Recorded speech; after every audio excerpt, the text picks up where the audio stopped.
Messieurs, mesdames, les représentants des maires Thiès-Ville, Thiès-Nord, Thiès-Est et Thiès-Ouest. Madame la coordonnatrice départementale du comité consultatif de la femme marraine de la 2e promotion,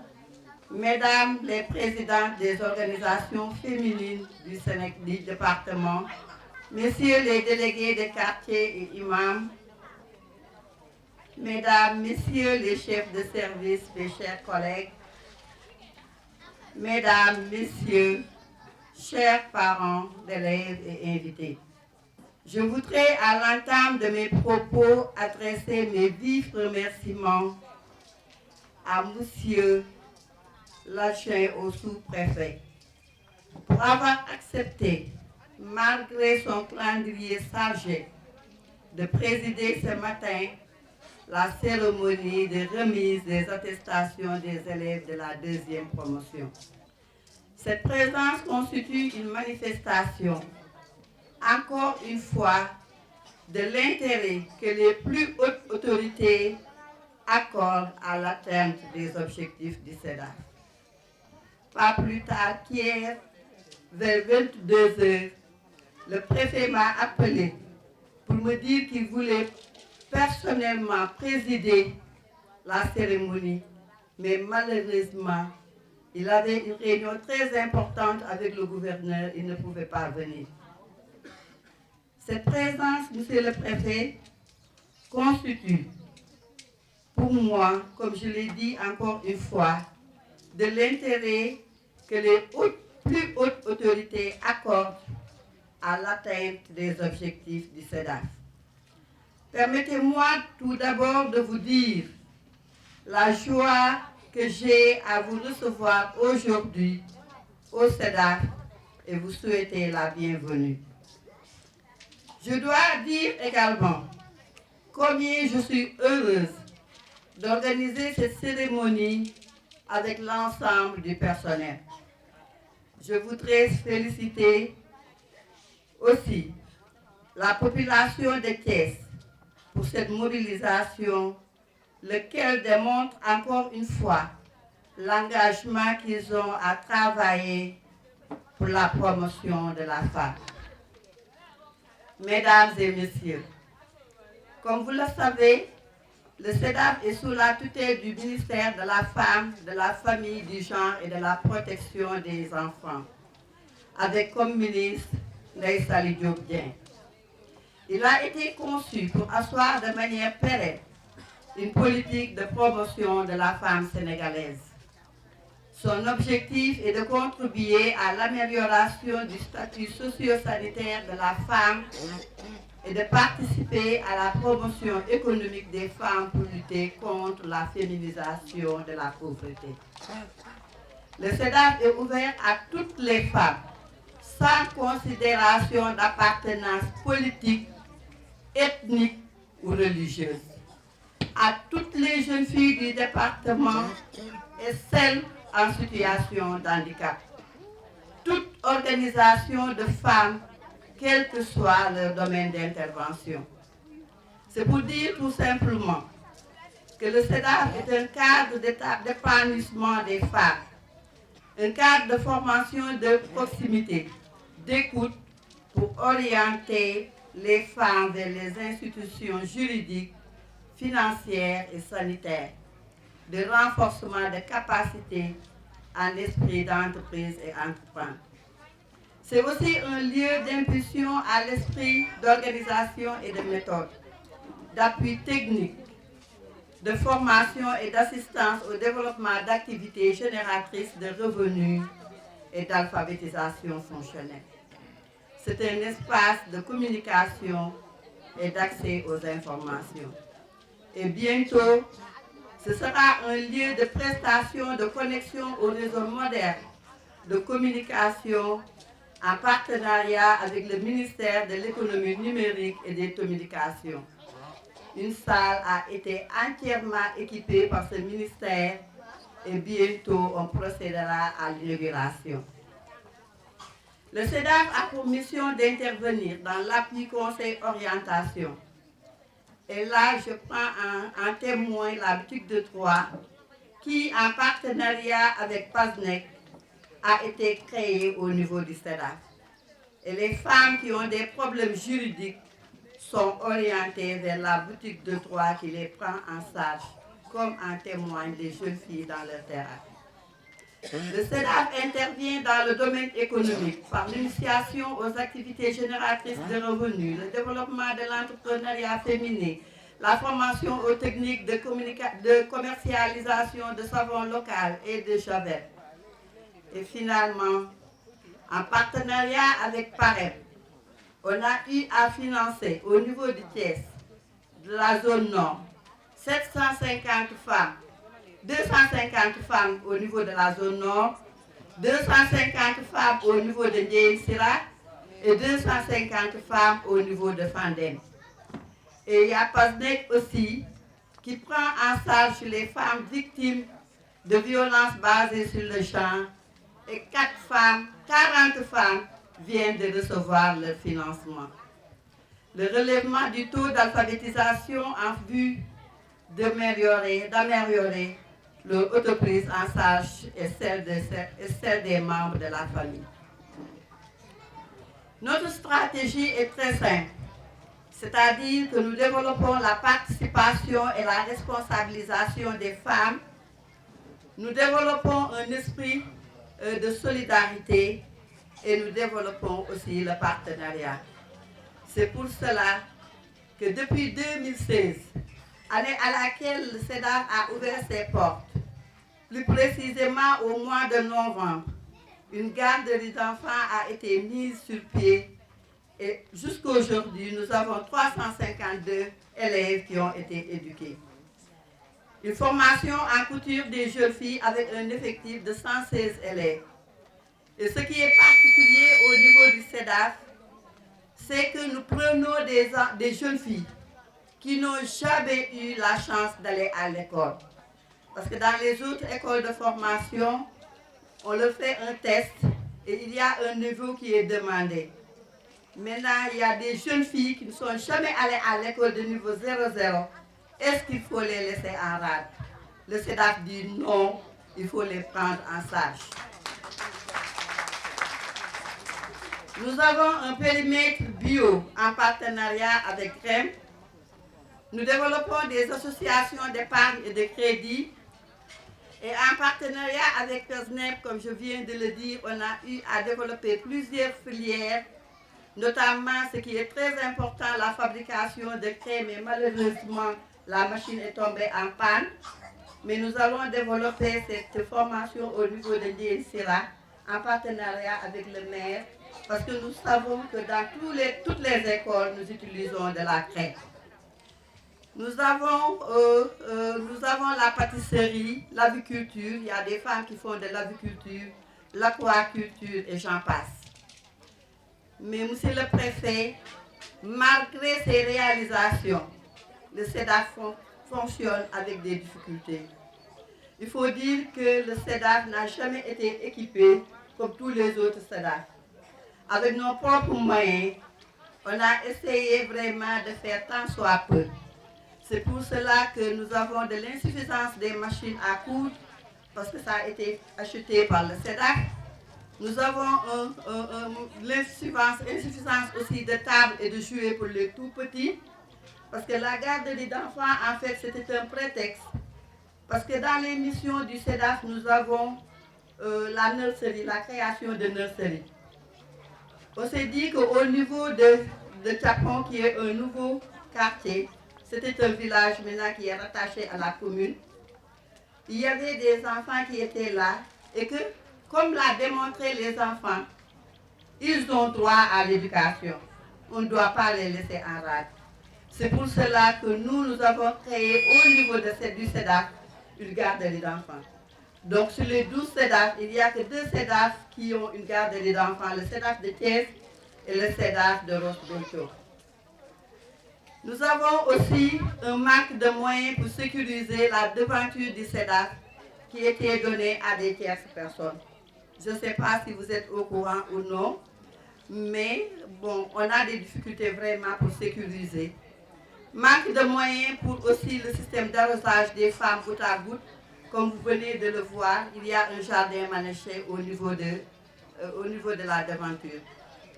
Le personnel affecté par le ministère s'est réduit à une seule personne, c'est-à-dire la coordonnatrice. Tout le reste, 11 personnes, ce sont des contractuels payés à partir des activités génératrices de revenus initiées par le SEDAC.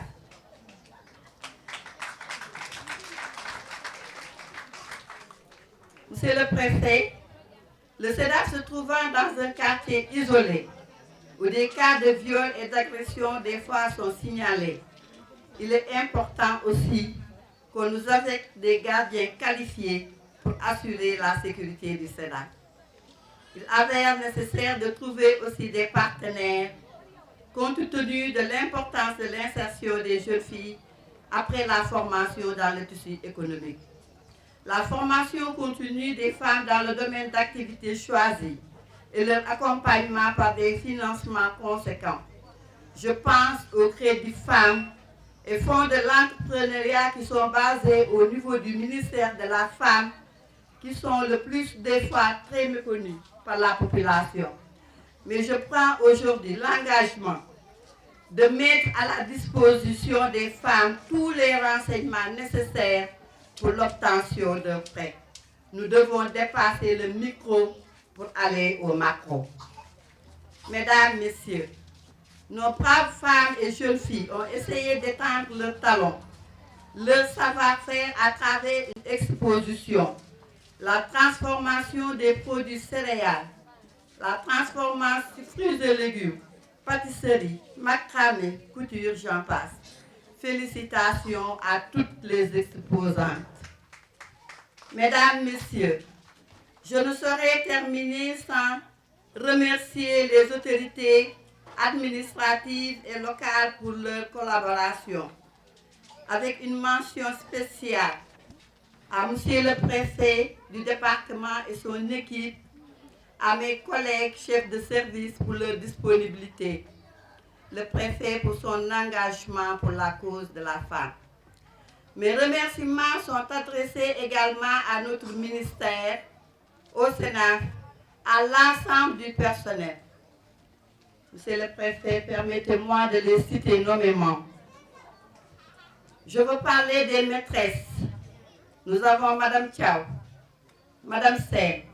Madame Thiam, la grande, la petite et la moyenne section. Et en plus de la petite section, nous avons la crèche. Nous avons comme formateur en couture le tailleur M. Faye, les techniques d'expression manuelle M. Ndour, le français M. Kanté,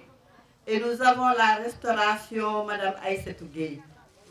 Nous avons aussi les techniciens de surface, les techniciens, je veux dire, nous avons Thioro et Abdou Karim Sek. À Mme Dao aussi, qui nous aide beaucoup dans la supervision de la garderie. Je pense aux gardiens, Dibi et Ousmane,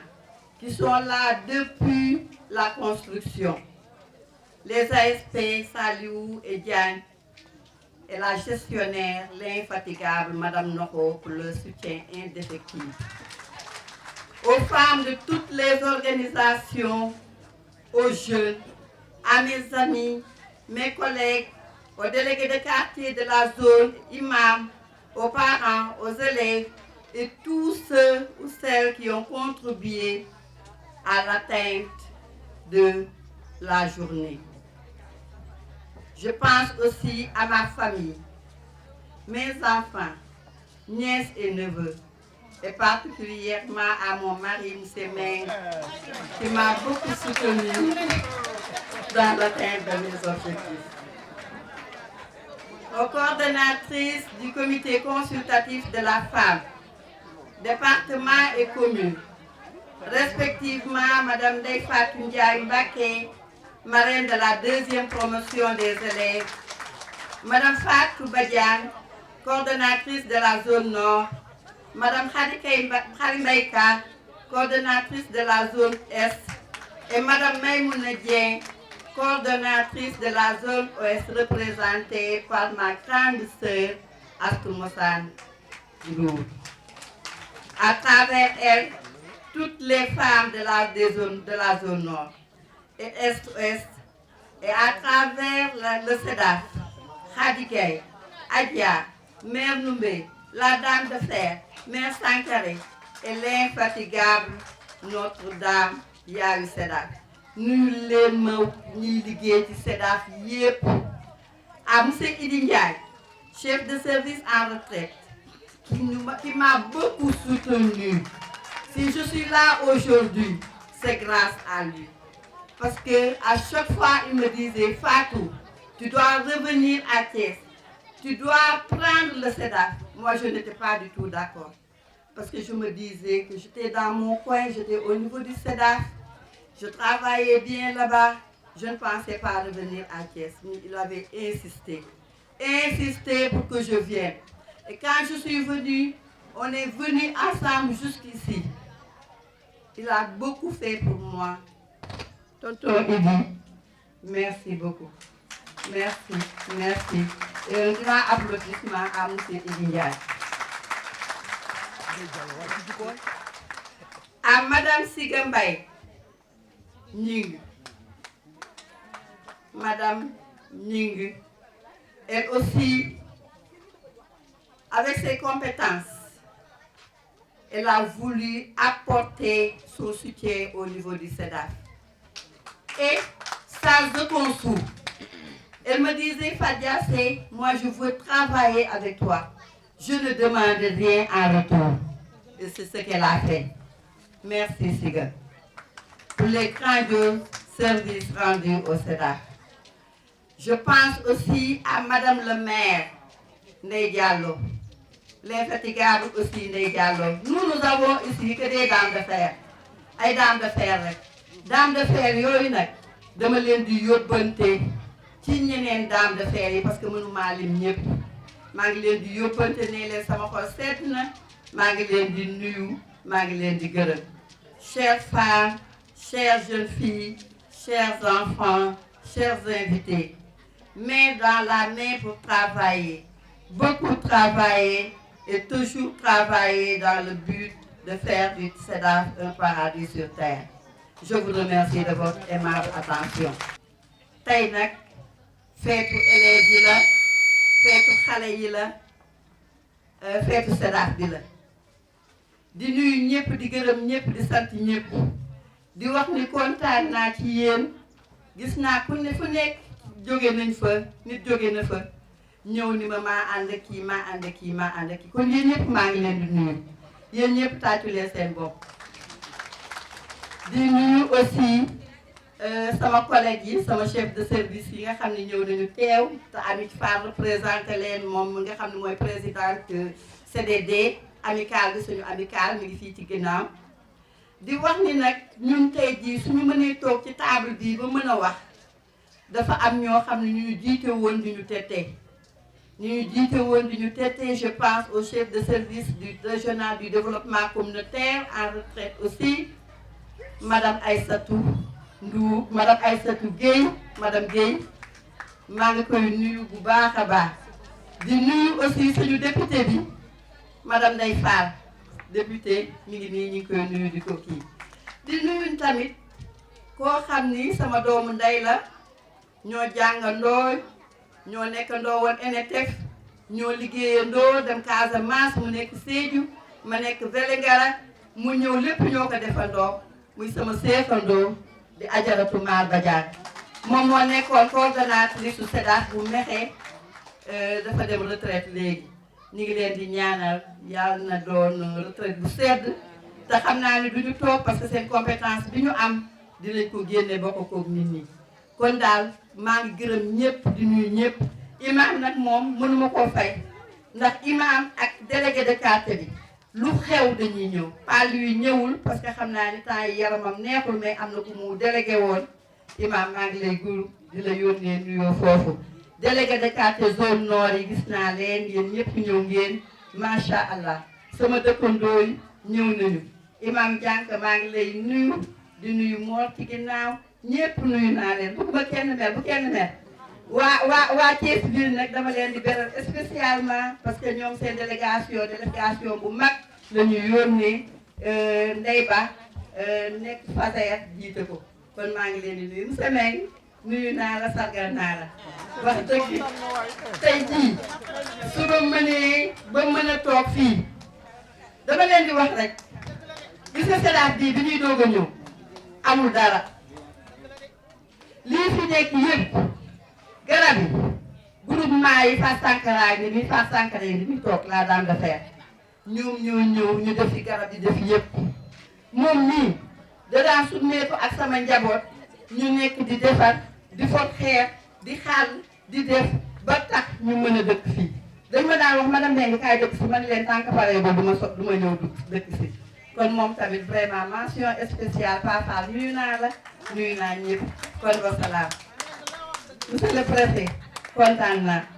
naa trop ci sa teewaay ndax préfet moom moo bëggoon teew mais gis ngeen ni jaam ak pexeem yàlla ak dogalam lu yàlla dogal rek dañ koy nangu kon jërëjëf. ñuy gërëm suñu ñaari waajur sama waajur bu góor génn na àddina yàlla na ko yàlla xare àjjana yi fi taw bi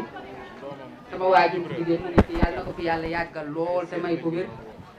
di sant sama borom kër Serigne Modou Mbacke borom saam yàlla na ko fi yàlla yàggal te may ko wér may jiital ci nuyoo bi nag sous préfet xama préfet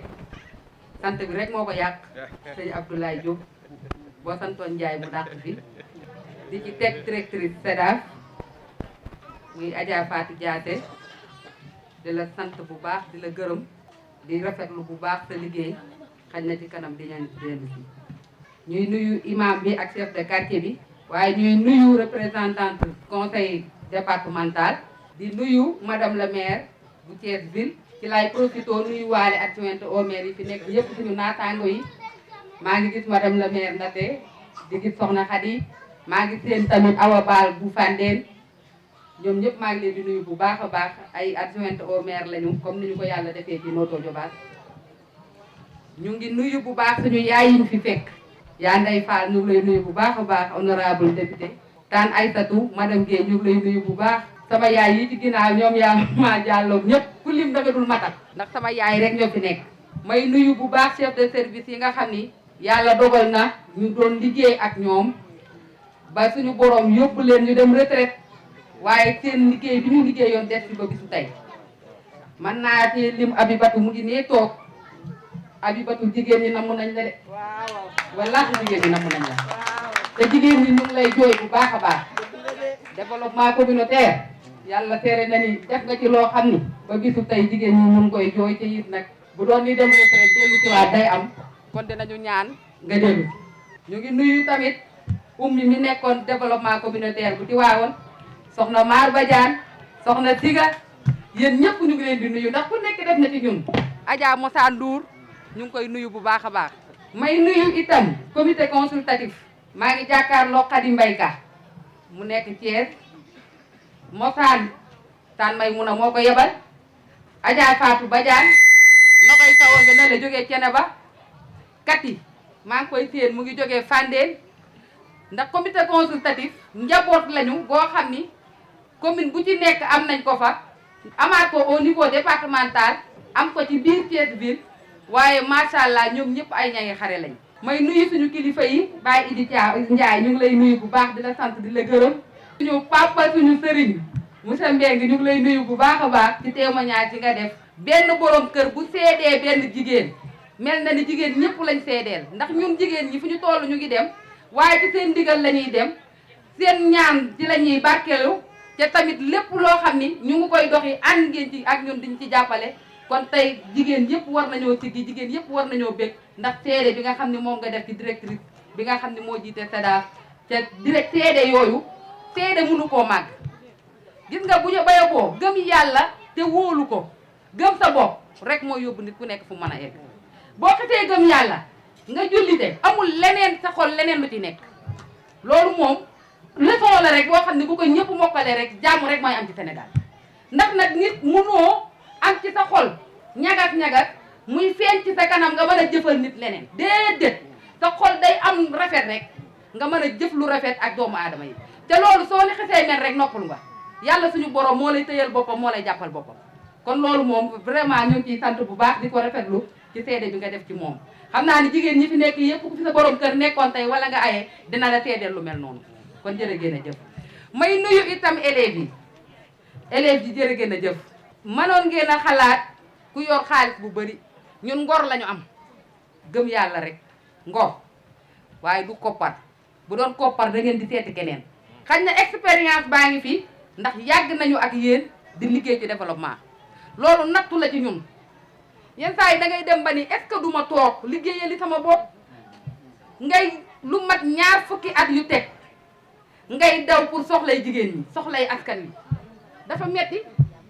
tey boo ñëwee di nga ni unité transformation bee jigéen ñaa ko moom laitière bee jigéen ñaa ko moom banque de céréales bee jigéen ñaa ko moom mutuelle d'épargne et de crédit bee ñoo ko fat xam nga loolu amu ci dara lu fay jóge ñëw ci sa poche yow mii actrice de développement bi waaye nattu la ñun actrices yi yëpp yàlla suñu borom moo ñu nattu kon élèves yi dama leen di sant di leen gërëm ci seen tànn ci seen wóolu ak gis-gis bi ngeen am ni ah tànday Fatou mii de mu ngi yëngatu ci développement kon baax na ñu jagleel ko bés bi kontaan naa ci trop présentation bi ngeen def rafetlu nañ ko bu baax ndax jaar-jaar la rek ku dugg ci développement 90 ba tey defe naa ni bu ñu bindoon lépp li ñu jaar danañ xëy fii di ko lim ba ngoon nattu la du lu ñu gënal ndax ku sañoon nag di nga tollu âge boo xam da ngay toog ci sa njaboot liggéeyal sa bopp waaye nag bu dee suñu borom dalaa tànn ni yow mii da ngay dawal askan wi da ngay daw bay bëgg a dee kon loolu tamit dañ koy sante yàlla mu ñuy ñaan rek mu ñuy may kàttan ak wér biñ may def adjointe au maire maa nga lalu hôpital tëdd waaye gënuma samay moroom gënuma jigéen ña fa ne waaye wóolu ak yaakaar la ñu am ci man ba def ma ko ca fekkewuma ko kon loolu liggéeyal askan rek moo ko man bu askan wi xamul li nga leen di jariñ gisuñu la nga leen di jariñ doo wuute ñuy xalaat sa ginnaaw di la jox cër kon ñun ñëpp nañu gën a laxasaayuwaat may gërëm bu baax a baax ñi kilifa yi fi ne góor ñi Modou Diop Fall Damel journaliste yi ñoom Cheikh Bouba suñu càmmeñ Bouba dafa wax CDPE aka amoon ni jamono buñ dee wax protection de l'enfant dëgg ñu taxawal ay comité local de protection de l'enfant ci commune bu ne ñeenti communes yi ci département de Thiès muy Ngoundiane Ndiéyène Sirakh Noto ak Tassette ñëw fekk ci CDPE bu Thiès ñoom Bouba ñiy ne ci ñoom Abibatu ñiy necca booba CDPE macha allah wax dëgg yàlla ñëpp a ngi ciy gis di aar ñi nga xam ne ñooy xale yi waaye tamit di indi di jàmbat violence yi nga xam ne ñu ngi koy def jigéen ñi ñu ngi koy def ndaw ñi naka la ñuy def ba mu saafarawu di defi caravane di defi mobilisation sociale di defi émission rajo ñoom SEDAF Fatou Diaté mu ngi jàpp booba ñoo ca teewal comité consultatif ndax comité local bu Noto maa ko jiite ba démb ñu ngi doxal loola di caravane ci àll bi ànd ak waa plan kon Bouba fàttali nga fi lu am solo loo xam ni comité départemental la woon buy dox bu baax a baax xaj na nag mu ngi dox ba tey waaye nag bëgg-bëgg la ca it nag lu amoon solo la ci département de Thiès ah waaye yéen man xanaa maay def lii tax muy kon Bouba jërëjëf sant nañ bu baax bu ñu ñëwee tey ci SEDAF bii nga xam ni fii la ñu daje prestation yi ñu def rek dafay wane njariñul SEDAF bi ndax bu ñu nee centre départemental la mu war di taxawu jigéen ñi ak xale jigéen yi ñëw teew wane li nga xam ni moom lañu fiy jëf jaareele ko ci ay poème jaareele ko ci théâtre jaarale ko ci ay message clé yoo xam ne ñu ngi koy joxe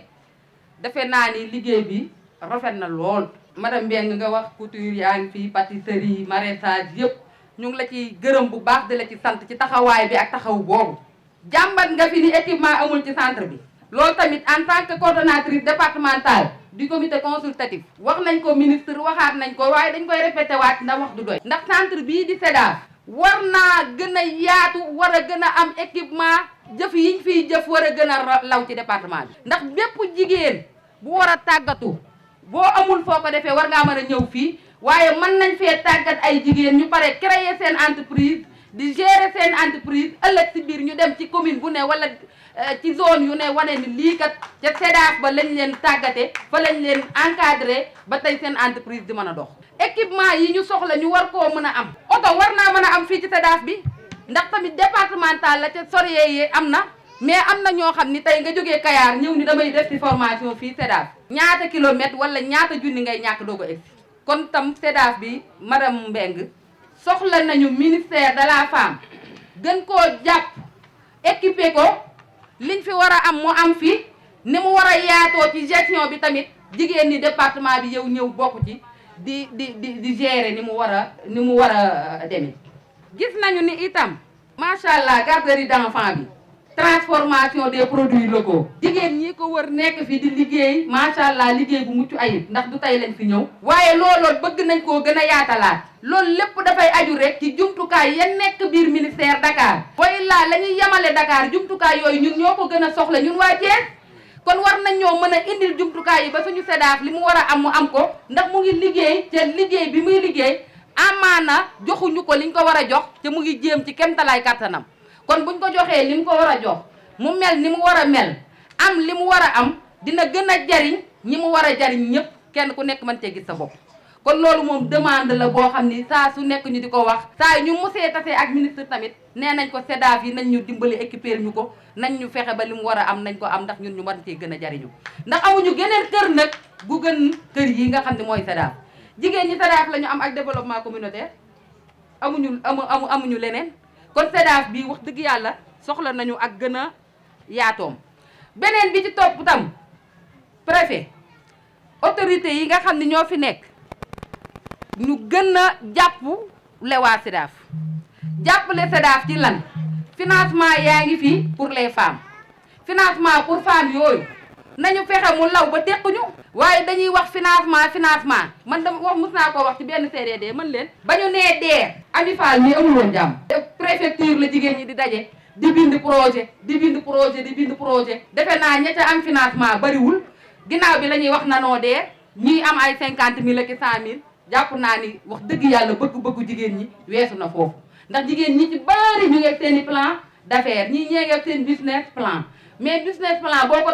tëggee ba pare ca kenn financé wu la ko nu muy jariñ soo demee di laaj 5 millions ñu jox la 100 000 francs wala 500 000 francs lu mu lay jariñ bu ko defee nag ñu ni jigéen ñi financé nañ leen jigéen ñi duñu faykati bor jigéen ñi duñu jàmbaar fekk na la nga war a deflante ak ñoom loolu nga deful kon dañuy soxla autorité yi gën ñu jàppale wax dëgg yàlla financement yi nga xam ne dañ koo décentraliser ñu fexe ba jigéen ñi mën cee jot mën a taxawal seen entreprise yi muy lu dëgg lu taxaw lu dëgër ndax nit nag munoo ni damay yëngatu transformation bii donc munoo di jaay fukki kiloy cere ñaar fukki kiloy sànqal man caa am dara lu la mën a jariñ mun ta nekk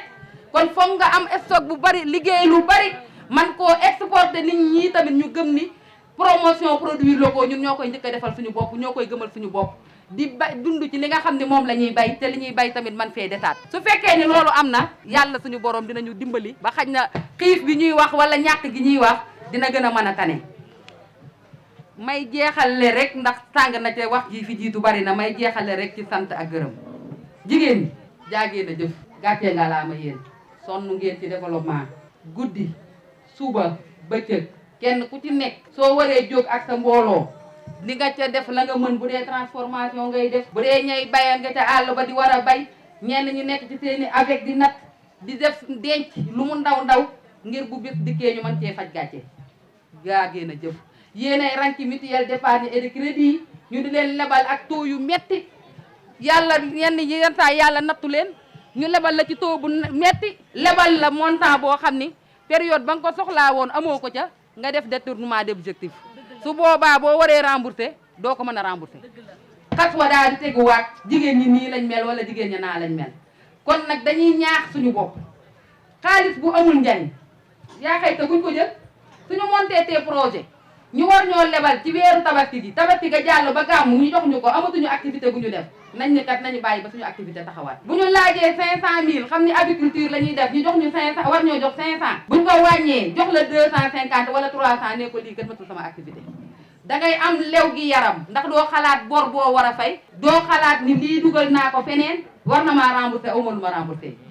xar nit ñi yeewatuñ ko béy àll bi kenn yeewatu ko jigéen joo ci gis lam doon amatus néew amatu ko ndax fayu bor jiital na ko te bor boobu nga xam ni jël na ko mënu laa wan ni la fii laa ko dugal wala fee laa ko dugal kon nañu yeddaat suñu bopp coono yi ñuy daj dafa métti coono yooyu nag buñ ci bëggee boole xalaat fay bor bëgg cee boole xalaat ñii ma jiite nan laay mën a def ba ñu am dara bëgg cee xalaat sama njaboot gii nan laa mën a def ba suqali leen waaye bor bii ñu may bu ndoxataale bëgguma sama borom kër yëg ko xalaat yooyu day gën a sonal jigéen moo tax jigéen ñu ci bëri boo leen gisee ñi ñu ngi commencé bi jaaw ndax xalaat yu bari yi ak yan bu diis bi te mënuñu ci dara yàlla xam na ko loolu moo bari bi dañuy gaaw a bi jaaw ndax loolu moo koy waral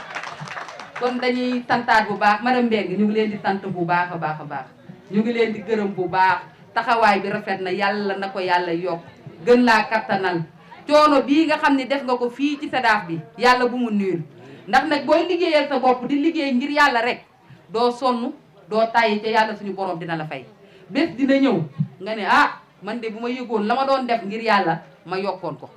kon buñ dee sonn loolu rek moo tax ñuy sonn ñu ngi leen di santaat bu baax suñu yaay yi ñu ngi leen di sant mère Mati Ñaar ñu ngi leen di sant ñun saa yi ñuy xool di leen gis rek dañuy sawar dañuy bég ndax ay mag ngeen te yéen a ngi nungoo teete gone yi yéen a ngi nungoo xelal gone yi yéen a ngi nungoo gunge gone yi ñu ngi leen di ñaax bu baax gën leen a góorgóorlu ci centre bi lii moom métier yi ngeen am su ngeen génnee créer leen fexe ba seen entreprise mën a dox ngeen doon ay royukaay mën a dimbali seen moroom yi nga xam ni yàlla dogalul amuñu chance pour mën a ñëw ci centre bi maa ngi leen di sant bu baax maa ngi jégalu bu baax maa ngi leen di gërëm bu baax jërëjëf. di nuyu honorable député di nuyu madame la marraine madame Mbacké Ndeye Fatou Ndiaye di remercier madame Mbengue la coordonnatrice du SEDAF di remercier délégué de quartier yi di remercier invité yi mais di remercier aussi récipiendaires yi parce que tey ñoom ñoo tax tey ñu daje fii di wax rek ni tey moom jigéen ñi aaye et puisque jigéen ñi aaye moo tax vraiment on a fermé les yeux sur beaucoup de choses pour bàyyi leen ñu tàllal ba mu boobu leen neex mais balaa maa def dara damay nuyu sama yaay ji nekk fii ci ginnaaw soxna Maguette Fall sama yaay la nag et dans le vrai sens du terme moom xam na man xam naa di nuyu aussi sama ay tante yu nekk fii aussi ci ginnaaw di leen wax ni man doomu Thiès laa HLM Route de Dakar laa dëkk fa laa yaroo fa laa màggee fa laa juddoo it donc doomu Thiès laa ñëw di liggéey si biir Thiès donc man dara waruma lu dul topp tànk yi nga xam ne ñoom laa fi fekk pour que ñu am réussite dans ce que nous faisons SEDAF nag démembrement wu état la bu ñu nee démembrement wu état dégg nañu fi doléance yi bari na mais ñu xam ni état moom it temps wu état du temps wu suñu temps ñun parce que moom mi nga xam ni moom moo tabax lu toll nii jàpp naa ni tey jii buñ ko woowee ci pour mu équiper ko du doon coono ci moom donc dañuy continuer di wax di continuer di bind di continuer di ñaax le ministre pour que li ñu bëgg a atteindre loo fii suñu SEDAF bi ñu atteindre ko di wax ni tey nag dama fi ñëw représenter sama patron Abdoul Sy qui a été empêché parce que tey dañoo am tey 2 réunions au niveau de la gouvernance moo tax mais bi ñuy mujj waxtaan ci problème bi dafa ni moom carrément dafa bëggoon moom ñëw ci boppam présider ko pour montrer importance bi nga xam ni moom la état bi jox tey jii la place bi état bi jox la femme dama fi dégg affaire u CDPE mu laal ma trop parce que fi ma jógee pratiquement man maa fa doon dérouler yooyu yëpp maa installé les comités villageois de protection de l'enfant les comités locaux les comités de concert yooyu yëpp man maa ko fa installé donc pour man la cause de l'enfant par rapport au cas de Vannes par exemple les violences abus négligence et exploitation yooyu yëpp dama ci liggéey bu bari di wax ni dégg nañu parce que bëgguma trop polariser la parole parce que déjà toogaay bi yàgg na ci ñu bari donc defe naa ni li ñu fi indi mooy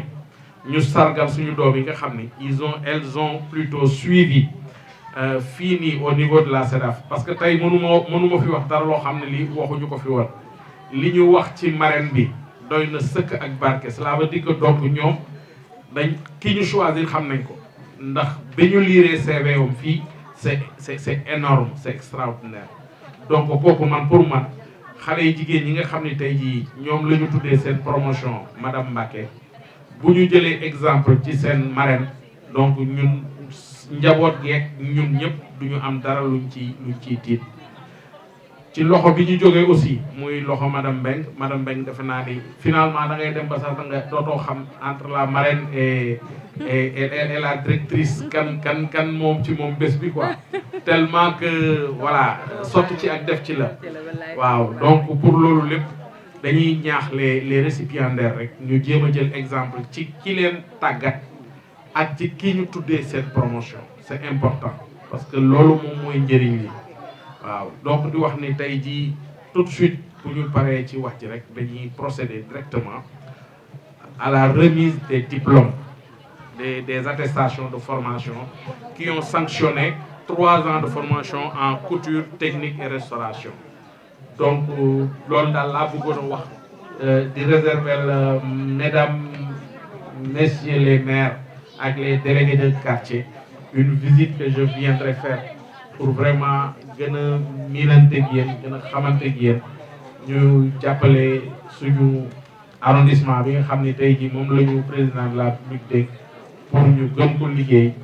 vraiment nekk au service de la population donc je vous remercie di sàkku ñaan aussi ci imam dama la fàtte jox sa yéeguwaay comme l'a dit monsieur Diop waaw di remercier aussi monsieur Mbengue dégg nañu témoignage yi vous allez nous servir d'exemple ou pas parce que voilà doyen suñu doyen nga ci côté boobu donc dinañu fexe suivre say tànk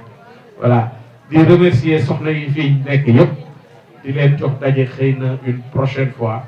mais kontaan aussi di ci journée bi nga xam ni tey moom moo ñu dajale nii je vous remercie